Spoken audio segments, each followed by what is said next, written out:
I see the return of beavers as like it's the litmus test of whether we are serious and committed to nature recovery in this country. If we're not willing to reassess our relationship and learn to coexist, then it's posturing and it's talk, and we're not going to follow through.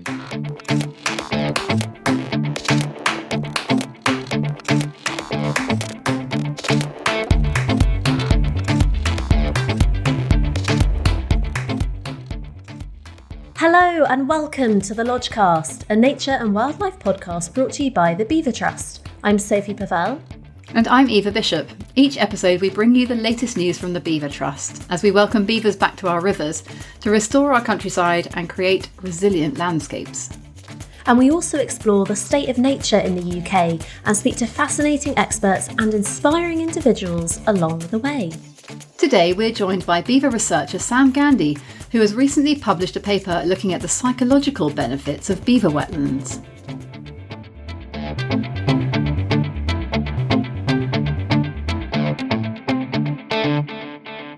Hello Eva, how are you? Hi Sophie, I'm good, thank you. How are you today? I'm very good. I don't know what's wrong with me. I can't seem to stop eating. I just seem to be having multiple lunches all day. Oh, it's the winter hibernation restocking. Baked beans, avocado, toast, cheese, everything. Obviously baked beans. That's what it means, winter. Cheese exactly. For me. A lot of Christmas cheese still hanging around. I also got an amazing book at Christmas by Caitlin Moran, her latest one, More Than a Woman. I love her. Oh, wow. I love her writing. Absolutely so brilliant. Much. And it's hilarious. Just many, many lols going on, which is what you need in winter, isn't it? I think exactly. I think her writing is best read in public because there are so many audible snorts and gasps and chortling away. For anyone who hasn't read it, it literally gives you the answer to the issue of girls' teenage image issues. She has the answer in there, so get the book. It's amazing. How about you? Are you reading anything good at the moment? Well, it's not very on brand for a nature podcast, but I'm reading a book called The Dressmaker's Gift. Nice. How did you come across that? It was a gift. Funny enough. No, it's a bit of wartime fiction, Eva. It's wow. It's about these seamstresses in World War II in Paris. Oh wow. Yeah, I'm actually learning a lot, and I feel very ignorant of that whole era, even though we learned it loads at school. But I'm enjoying fiction at the moment because I sometimes find non-fiction a little hard to swallow, especially about the natural world. And I guess that kind of relates a little bit to the meat of this episode, actually. So we've talked a lot previously about the physical ecosystem benefits of beavers, but we're heading in a really interesting direction today, aren't we? We are. Really, really exciting and so important, actually. Today we're talking about the psychological benefit of beavers and beaver wetlands and being in amongst them, building nicely on the mental health and climate psychology Lodgecast episode, one that I really enjoyed back in the first series with Dr Katrina Meller. So do have a listen to that, anyone who hasn't come across that yet. But yeah, it's really exciting today. Yeah, so the potential for nature to boost our mental well-being is such an interesting topic, and it's something that we're learning loads more about, day on day, year on year, particularly through a new lens as we're currently still living through a global pandemic. Yes, and again, harking back to Series 2 of the Lodgecast, we spoke to Dr Amir Khan about nature connectedness and green prescriptions. So yeah. What an episode. What a guy. It was. It's such a topic, and it feels like something that we are just starting to tap into generally in research and in general public's understanding of the importance of all this and how to connect. It's so exciting. It is. And you know what? It makes me, when I was preparing for this episode, I was reminded of my psychology lessons. So I did A-level psychology at school quite a few years ago now. And I honestly cannot remember, learning too much about mental health, as in our mental health. We learned about like the clinical symptoms of depression and anxiety and what can trigger it, and loads of studies that we had to remember to relay back in exams. And I learned about Pavlov's dogs and how dogs can salivate when they hear a bell.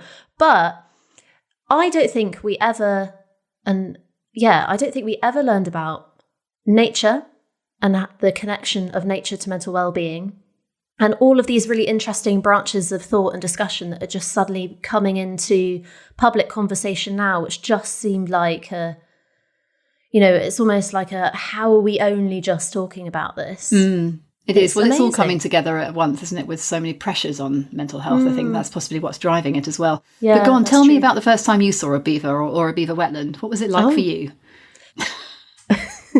Your first beaver, Sophie. My first beaver, yeah. So when I lost my beaver virginity, I was doing my masters, and I think I was 21, and I was down on the River Otter going around with Mark Elliott, who was the beaver project officer for Devon Wildlife Trust at the time. And we didn't see a beaver, but we saw beaver habitat and we saw beaver field signs. We saw lots of nibbled willow, felled trees, beaver chips, beaver footprints. It was just pure curiosity, and I think just a kind of almost like a happiness that I was seeing something for the first time, and that it was on my doorstep, and that we were learning about this animal that I hadn't really learned about in my degree. And there were so many unknowns, and all the evidence we had of it were just these field signs. And so it was like a big treasure hunt. And I remember being really excited and just beaver kind happy. Of, That's cool. And I think exciting, just kind of hungry for more.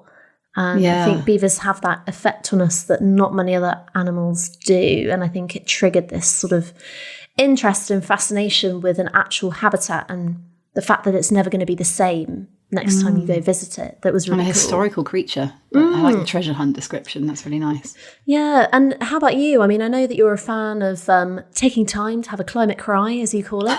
That you often feel the overwhelm of the climate crisis in many ways. So do beavers have a role in your mental health?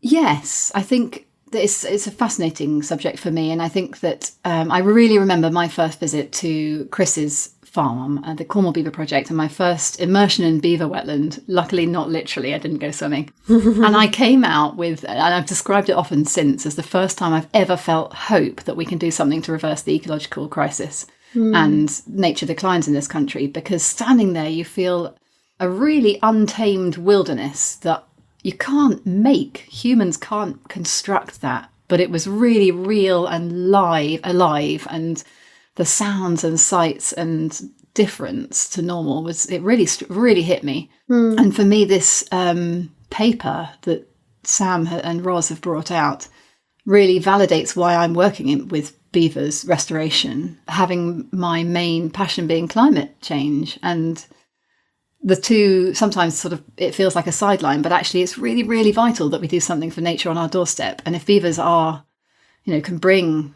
such a positive benefit for humans as well as wildlife, that's really exciting. So I think the challenge though that we have is how we connect millions of people to beaver wetlands, because you can't all stand in one. And so that's something I'd like to talk to Sam about today, and it's really interesting. Definitely. I think the word hope there is really key to today's episode. Well, why don't we go beyond the anecdotes and the personal stories and actually speak to Sam, who has investigated these psychological benefits alongside Ros. Yes, I'm delighted to introduce Sam Gandy, ecologist and researcher with Imperial College London, who has worked with Dr Ros Watts, clinical psychologist, on this new paper. So basically what you're saying is this paper has a psychologist and an ecologist working together on something really, really cool. Exactly, an intersection we all need to consider more often. Okay, so Sam, welcome to the Lodgecast. Thanks for having me. Nice to be here. Oh, it's lovely to have you. Now, Sam, I must ask, and I feel that this is on behalf of all listeners, are you a Lord of the Rings fan? Yes. Extended edition? Non-extended edition? I have extended edition. You have extended. Do we need to explain that at all? Yeah, if you're really confused listening to that, Sam's social media handles are Sam Gandy. We're just obsessed. I think it's great. But yes, very welcome. nice. It's great to have you. So before we find out more about you and your work and involvement in improving our rivers, we actually need you to judge this episode's Beaver Fact Off. So this is where Sophie and I go head to head with two excellent beaver facts. And we're both going to share with you our favourite one this week. And you get to decide which one you think is better or more interesting. Simple as that. So Sophie, do you want to kick us off? Begrudgingly, yes, because I know what your fact is and it's really annoyingly good. But here we go. My fact is... it's so boring. No, actually, it's really cool. I won't put myself down.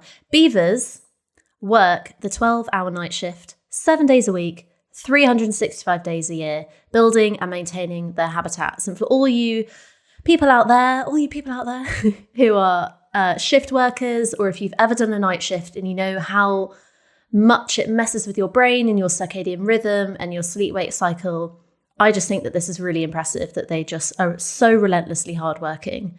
So that's solidarity with the beavers. 12-hour night. That's a great fact. What are you talking about? Off you go then, Eva. Tell us your Stop fact. doing me down. I haven't even got it out yet. So, a sort of double fact this week. It's all based around beaver hats and hatting.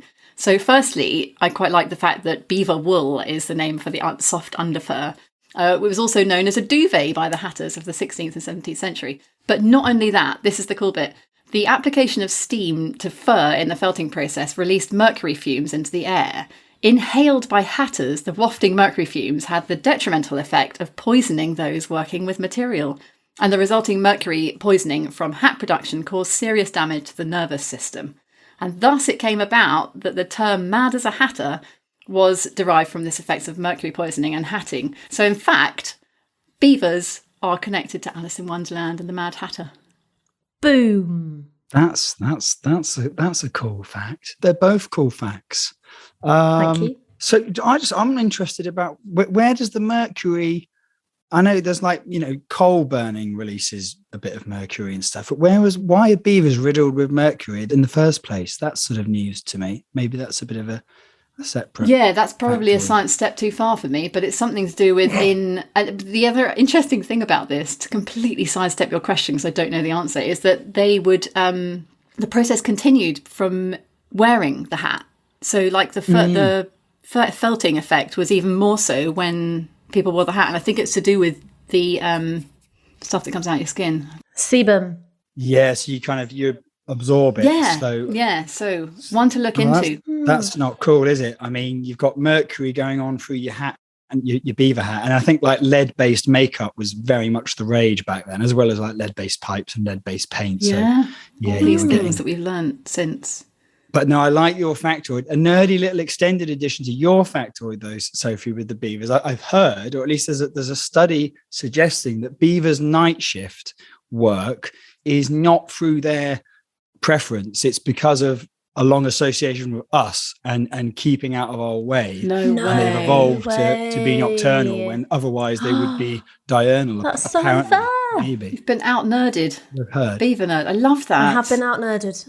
So what's your decision then, Sam? Come on, that's what we want. I mean, to hear. I do like the Mad Hatter factoid. I obviously know the Mad Hatter from Alice in Wonderland, and that's interesting. The beaver link. I wasn't sort of aware of that, so I think that's got the winning goal. Yeah, okay. Nudged in despite two solid facts. Nice. Thanks, Sam. Well, let's get into it then. So, Sam, you're not just here to judge our amazing beaver facts, but we want to find out a bit more about you and your amazing research that's been published recently. What's your background and what brought you to researching beavers in the first place? So background-wise, I've always loved nature, wildlife, the outdoors. Since before I was consciously aware of that. Really, yeah. When I got a bit older, I kind of funneled that into my academia. So I did a master's in entomology, looking at insects, and then I kind of did a PhD, and I looked at eco restoration, so soil restoration in Ethiopia. They have really bad soil erosion issues there. So I was part of a project looking at the effect of soil restoration, and in particular, the role of termites in that. And they they burrow into the soil, they make holes that helps the rain sort of percolate into the soil, which helps kickstart the ecosystem, basically, from starting from nothing. So, I've kind of got an interest in nature, but also, eco restoration type stuff. But it's sort of, I guess the beaver thing kind of came in a bit of a convoluted way. So in more recent sort of years, I've done a bit of collaborative research with the Centre for Psychedelic Research, Imperial College. And part of that research involved looking at psychedelic substances, so like psilocybin, which is the active compound in magic mushrooms. And one of the interesting capacities that it has is to facilitate people's connection to nature or change people's relationship to the natural world in a sort of sustained, enduring way. God, that sounds really interesting. There's a lot to unpack there. So that kind of work, I guess, got me interested in nature connectedness and people's psychological connection to and relationship with the natural world. And I kind of learned how important that was for people's mental health and well-being.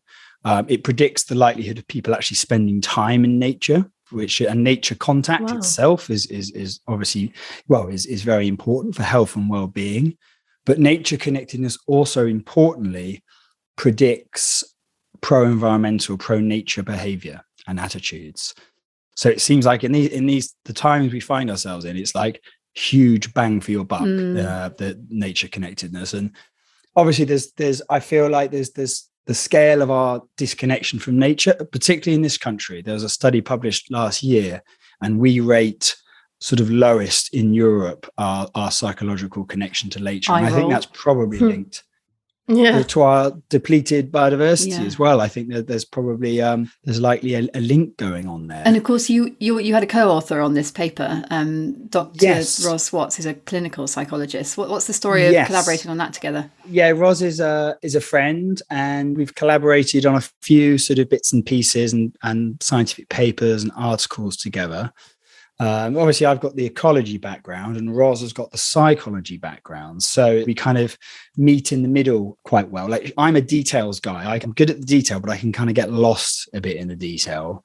And Ros has got a very good eye and mind for structure and order. So she kind of like helps structure and order and has her own sort of fantastic input as a psychologist. And she really helped kind of kick the paper up quite a few notches, actually. So we went to Scotland, we went to Knapdale, and we actually finally, after the third time, finally saw the beavers in the wild there together. So that was and then we listened to your podcast about you describing that sense of hope of being in the Beaver Wetland. So that, yes, this is good inspiration. We loved that. Before we get into maybe some more beaver stories, Sam, this partnership between ecology and psychology, what's this motivated by? Because I haven't really come across this before. Is this collaboration kind of motivated by the times, as in the climate crisis and the pandemic, or was it just purely of interest to you guys? You know, what spurred this partnership? I think it's a few things. I think firstly, it's quite topical, right? Sort of at this time we find ourselves in, and it's sort of, I think, considered that a lot that eco-psychology, where the kind of ecology and psychology kind of merge, it seems to be primarily leaning in a psychology direction. There's not that many. There's more psychologists looking at this than ecologists. And I think kind of motivated by the biodiversity crisis, the environmental crisis, climate change, there's this sort of disconnect between, we've got all this evidence and all these facts showing the scale of damage and degradation and things happening on multiple environmental fronts. And yet it's not motivating the sort of the change that needs to happen at the speed or scale that needs to make a difference. And I feel like the psychology of this is being slightly overlooked and neglected. And the really interesting thing about nature connectedness itself, as well as, mentioning that it's a predictor of pro-environmental behavior, is that it is not a knowledge-based, rational, objective, detached thing. It is much more about a direct, experiential, emotional connection to nature. And that is the key to potentially shifting people's behavior and stuff. It's not easy to change, to sort of, to shift people's behavior, but like doing it through facts and evidence alone is not going to win the day. So we need to kind of look at the psychology of these interactions more, I think. Absolutely amazing. So your paper, the Beaver One, for those who want to look it up, it's called The Potential Psychological Benefits of Nature Enrichment Through the Reintroduction of the Eurasian Beaver to Britain. It's just been published in the European Journal of Ecopsychology, and we eagerly awaited it and are absolutely delighted by it. Can you give us and our listeners a condensed version of what you found?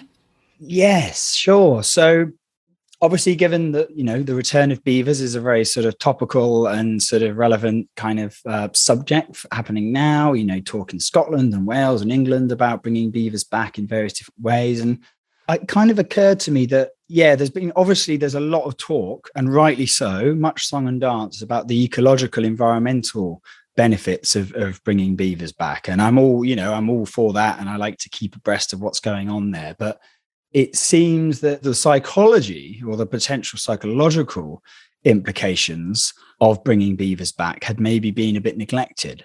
So I thought it might be an interesting topic to explore. Mm-hmm. And because beavers kind of bring multiple potential things to the table as well.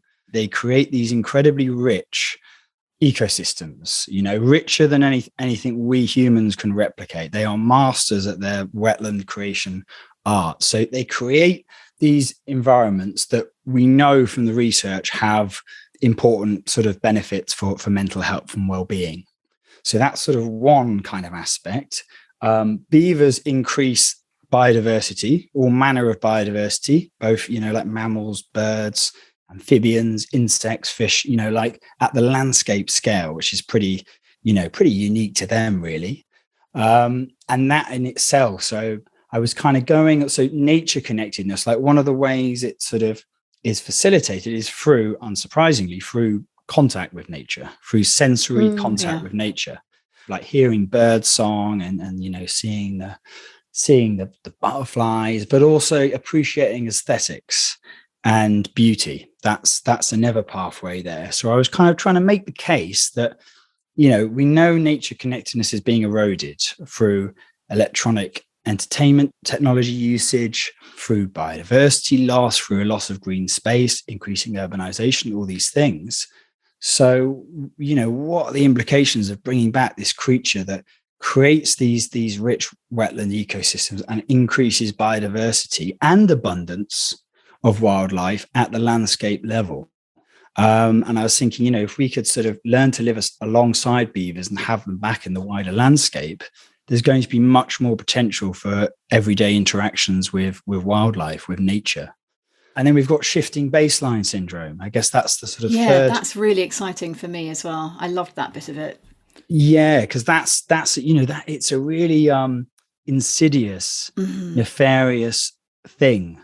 We're kind of partly limited by our, let's face it, fairly puny lifespans, and we tend to focus on things within our lifespan, and we may not give that much thought, a lot of us, to sort of what nature biodiversity was like in generations or centuries past. And that is a kind of worrying thing, because as basically over time, and we've got good data showing that biodiversity on multiple fronts has been sort of diminishing in this country, speeding up with intensive agriculture, industrial revolution. And obviously, you tend to take your baseline level of wildlife biodiversity as what you can sort of remember when you were a child, or beyond like a few anecdotal stories. Maybe you don't have a good idea what was present and how rich it was previous to your lifespan. So essentially, this can kind of lead to this constant erosion of what you consider like normal baseline biodiversity, when in fact it's a much depleted version of its like historical baseline level. Yeah. And it's not an easy thing to grapple with, and it's a major barrier to sort of environmental reform. But education and biodiversity enhancement have been put forward as two powerful ways of maybe pushing back against it, and beavers do both of those things at the same time. And physically pushing back against it is pretty hard to do, isn't it? It is. And again, it will require kind of a multi-pronged approach. There's no quick fix sort of single solution there, apart from beavers. But yeah, education, that's the final thing, aspect of the paper, I think, is beavers are, they've got good PR. People like beavers. They're cute, they're curious, they do funny, interesting things. They build dams and build lodges, and they're they've got the whole, they're in the line charismatic, of aren't in the they? wardrobe. Sure. The kids like them. Even there was a study in, I think, Hungary and Romania where their populations are really coming back now. And they are considered a nuisance there quite widely. But even in spite of that, people can't help but like them, which is interesting. Like they can That is have interesting, actually. multiple sort of feelings. So you said earlier, Sam, when you were listening to the Lodgecast at the Beaver Wetland in Knapdale, describe that a bit for us and how that felt. How much field work did you have to do as part of this research? Presumably it's a pretty critical piece of it, is visiting these places. Well, it was in the latter stages then, actually, the paper, but it was really helpful at sort of like wrapping it up in a bow, I guess. I mean, I've already done a fair bit of beaver-based field work. So I saw my first wild beaver on the Loch of the Lowes in Scotland. I had amazing views of beavers on Banff Estate. Oh, great. With, the Ramsey clan, who are lovely. And then after my third visit to Knapdale, after hearing them and seeing signs of them, finally saw the beavers on one of the lochs there. And there were two family groups having a territorial tiff, and it was I kind of heard them before I saw them, and it sounded like humans were like cannonballing into the lake. It was very amazingly loud, and you kind of got a feel of how they're quite chunky animals, actually. So, but no, it was great to see them there, and it was nice because we were by the loch, and there were all these other people who were kind of like also on the lookout for them and like sharing information, and everyone was kind of getting a buzz out of it. So it was nice to see. I remember hearing you saying about the sense of hope it gave you after work, in climate change kind of for a while. And that really struck a chord. And then I heard Chris Jones was, his Cornwall beaver site was being used as a sort of, as a kind of mental health boosting area. So I was like, okay, there's something to this, hopefully. Sam, in the paper, you call beavers super restorers, which we think is just amazing. What fascinates you about these animals? But also what I really want to know is you talk a bit about how amazing it was seeing the beavers in a wild habitat, but going back to this feeling of how powerful emotion is in nature connectedness. And in the paper, you imply that it actually has more potential to solve human-wildlife conflict than, say, more sort of traditional, rational ways of thinking. How did seeing a beaver in the wild really make you feel?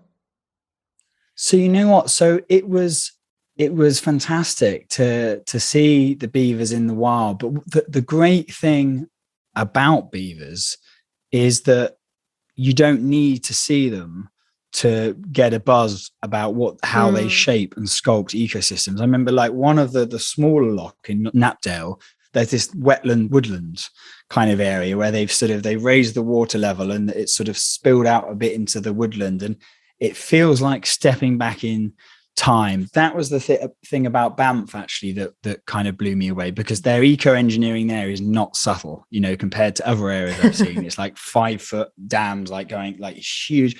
And it's just and seeing that like really quite big trees being worked on, and you got a real feeling for the power of beavers. Like they really can do some amazing stuff. And the thing for me, it was like stepping back in time.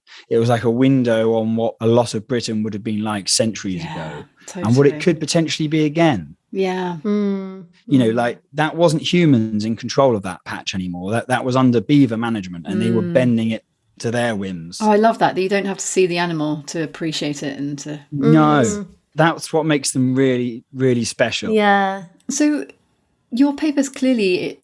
It should be a really important moment for sort of the systemic connection of everything. How do we join the dots on the climate action, on mental health, on nature connectedness, on lifting baselines as opposed to shifting baseline syndrome? Does it need to be immersion in wetlands to get this benefit? I think we've discussed that a little bit, that it doesn't necessarily, but there's no way to get everyone in Britain to a beaver site, and we've lost 90% of our wetlands. How can we get that to more people with an urgency that it needs? And for example, do you have any plans to share your research with agencies and policymakers who might need to understand how good this could be? in the right place? Good question. Well, yeah. So when the paper was published, I was pretty proactive about getting in touch with various agencies in England, Scotland and Wales.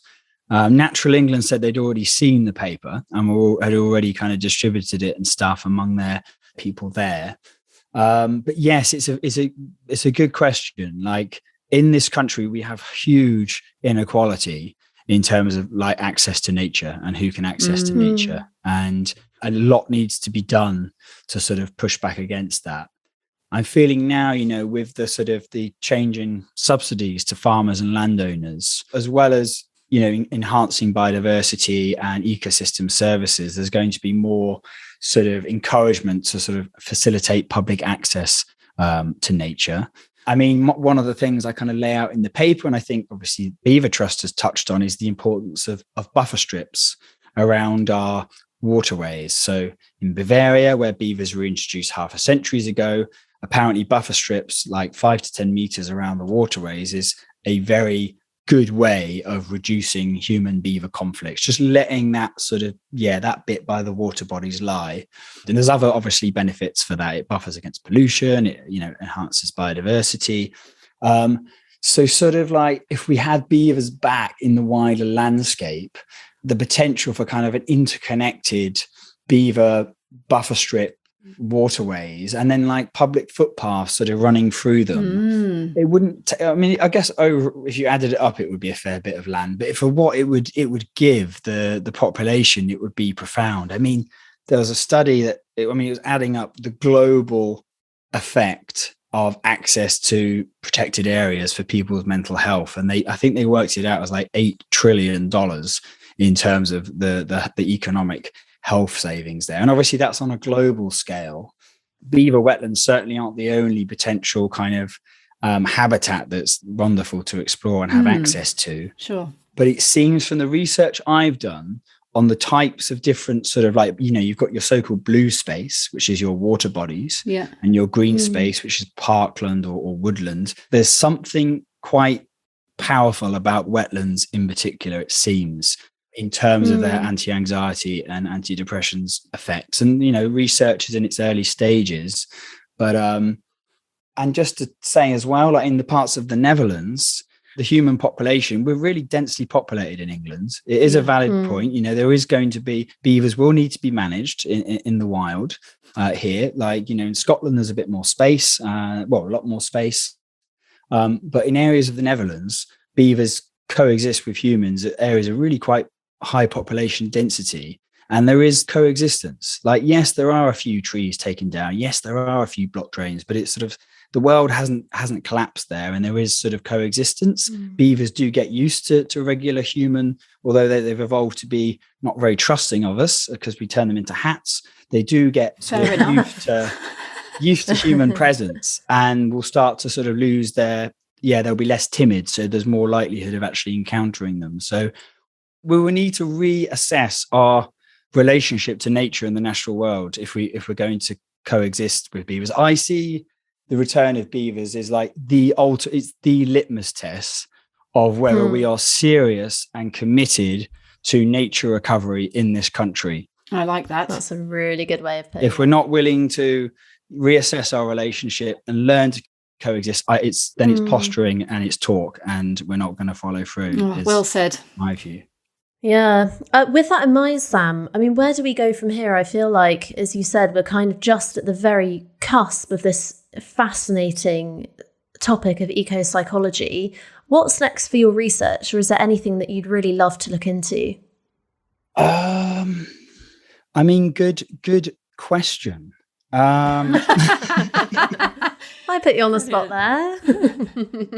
So it's a very, very recent development, but I've just secured a new job with Norfolk Rivers Ecology, which is like the for-profit arm of Norfolk Rivers Trust. Congratulations. Thank you. And part of that, my role there as a project manager, will be working on things like wetland creation, river restoration, and potentially beaver reintroduction as well. I've heard whispers even of like wild beaver release, which seems very progressive. And so I feel like moving forward, I've been doing quite a lot of paper writing and stuff, in particularly over the lockdown periods and stuff. I've had a bit more time ready to get out there. So I'm kind of feel like I've done a good stint of that now, and now I'm ready for a bit of a change of focus. And nice. Well, can't wait to see how that develops.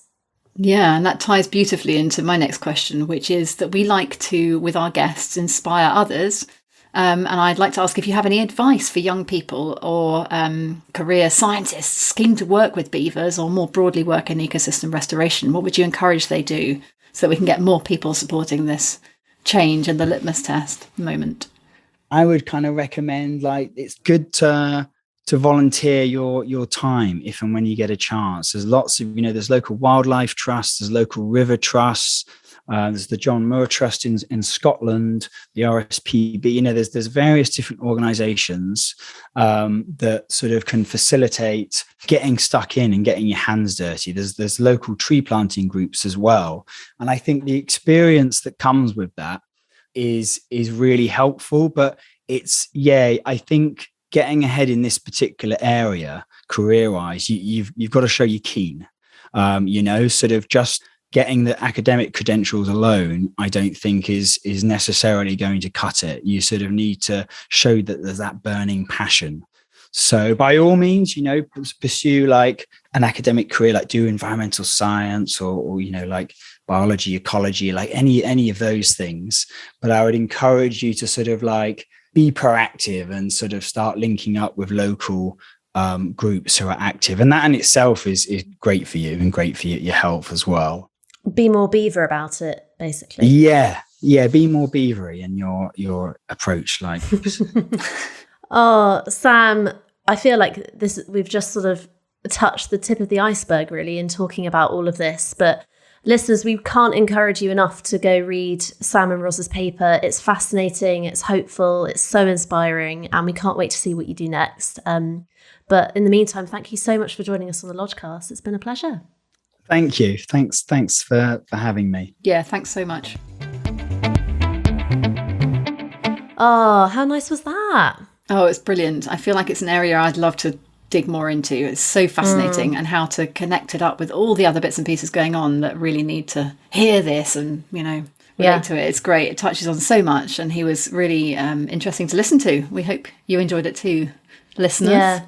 I hope that in time there might be modules and degrees and kind of massive areas of teaching in eco-psychology, because I just think it demonstrates so well the holistic approach that we need to take for nature restoration, and kind of seeing us and nature as kind of together and one planet, totally. One love, la la la. But, no, it was really cool. I'm excited to see what Sam does next, because I think he has an interesting angle for research. Indeed, one to watch. Okay, team, it is time for one of the favourite parts of each episode, because it's time for the quiz. And it's also time for producer Emma to come out of her box and join in. It feels so Blue Peter, doesn't it? Here's the producer I organised earlier. I'm ready for quizzing, and you've promised us nonsense this time, Sophie, as well, so no pressure. It's so silly. So silly. Okay, are you ready? This quiz is called Odd Beaver Out. Of course it is. Oh, I can already tell I'm going to be terrible at it. Okay. It makes no sense. Okay. It makes no sense. Question 1. Which of these songs is not a real song? And these are the titles of the songs. A. Something's Wrong with the Beaver. B. Daryl the Beaver. Or C. Crunch, Crunch Goes the Beaver. Oh my God. I tried really hard to keep a straight face through all of them. Which is not a real song. What I love is that you've made up one of those titles. I know, I'm going through my mind thinking, which one of these is most likely to have come from Sophie's brain? Yeah, good luck. A. Something's Wrong with the Beaver. B. Daryl the Beaver. Or C. Crunch, Crunch Goes the Beaver. Which one's not? I really want Daryl and Crunch to be real. So I'm going to go for whatever the first one was. You made up Crunch, Crunch. The first one was Something's Wrong with the Beaver. I really want that one to be the one you've made up. But I'm imagining Daryl the Beaver could be some kind of like kids' TV or like a play song maybe that evolved in like America. Can you sing it to us, Emma? No, this was strictly in my imagination only. Well, I can reveal the answer. Oh, Eva, which one did you guess? Oh, wait, what did you say, C. Eva? Eva's C. correct. Oh. Crunch, Crunch Goes the Beaver is not a real song. However, there is a very similar one, and it's called something like Nibble, Nibble, Social Beaver. So I'll find it and put it on social media or something. But well done, Eva. Right. Question 2 of the quiz, Odd Beaver Out. Which of these, this is way more sensible / boring, which of these places don't have beavers officially in their rivers yet? A, Hull, B, Nottingham, or C, Bristol? A. I should have let Emma answer first. I was going to go for that as well, but it did also cross my mind that if I waited, you'd probably tell me the answer. You're both correct. Yay! Hull does not have official beavers yet. Watch this space. Ooh. Yeah, get in touch, Hull. You want some beavers? Free phone. We've got Daryl on the line. Yes. Hello, Beaver Hotline. How can I help? Okay, which of these phrases is not a quote from the famous American TV show Leave It to Beaver from the 50s and 60s? You may remember it well. So famous. A, Beaver, please. B, what are you thinking about, Beaver? Or C, hey, Wally, nobody's home. Let's call up some girls and pretend we're talent scouts. I feel like I need to put on my American accent there. If you could deliver them again in an I'm going to American go with B. accent, that might really Which help of these you get into phrases is character. not a true quote from the script of Leave It to Beaver? A, Beaver, please. Excellent. B, what are you thinking about, Beaver? Or C, hey, Wally. I feel like I have to sound like a 60-year-old man. Hey, Wally, nobody's home. Let's call up some girls and pretend we're talent scouts. Which one is it? B. Oh, I was going to go B as well. I feel like that last one is almost too abstract. You have to have plucked that from the show. If it's not, it's a real insight into your mind. Yes, I've spent a lot of time on my own recently. It's B. You're both correct. Oh, What are you brilliant. thinking about, Beaver? Is not, but the other two. Beaver, please, I feel like is a Beaver, please. I like that. I think that we could probably start using that in our day-to-day. Yeah. Cracking. Well done, Eva. Well done. 3 out of 3. Like it. Yeah, Eva's getting good. But yeah, so that was Odd Beaver Out. Thanks, Soph. What a great concept. Yeah, it's a bit of a concept, isn't it?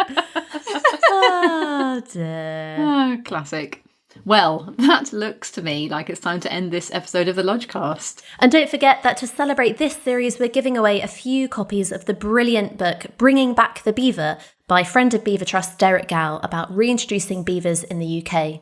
For your chance to win, and we know you want one, all you have to do is post about how much you love the Lodgecast, tagging @BeaverTrust and using #TheLodgecast on Twitter or Instagram. Or you can leave us a review on Apple Podcasts or Spotify.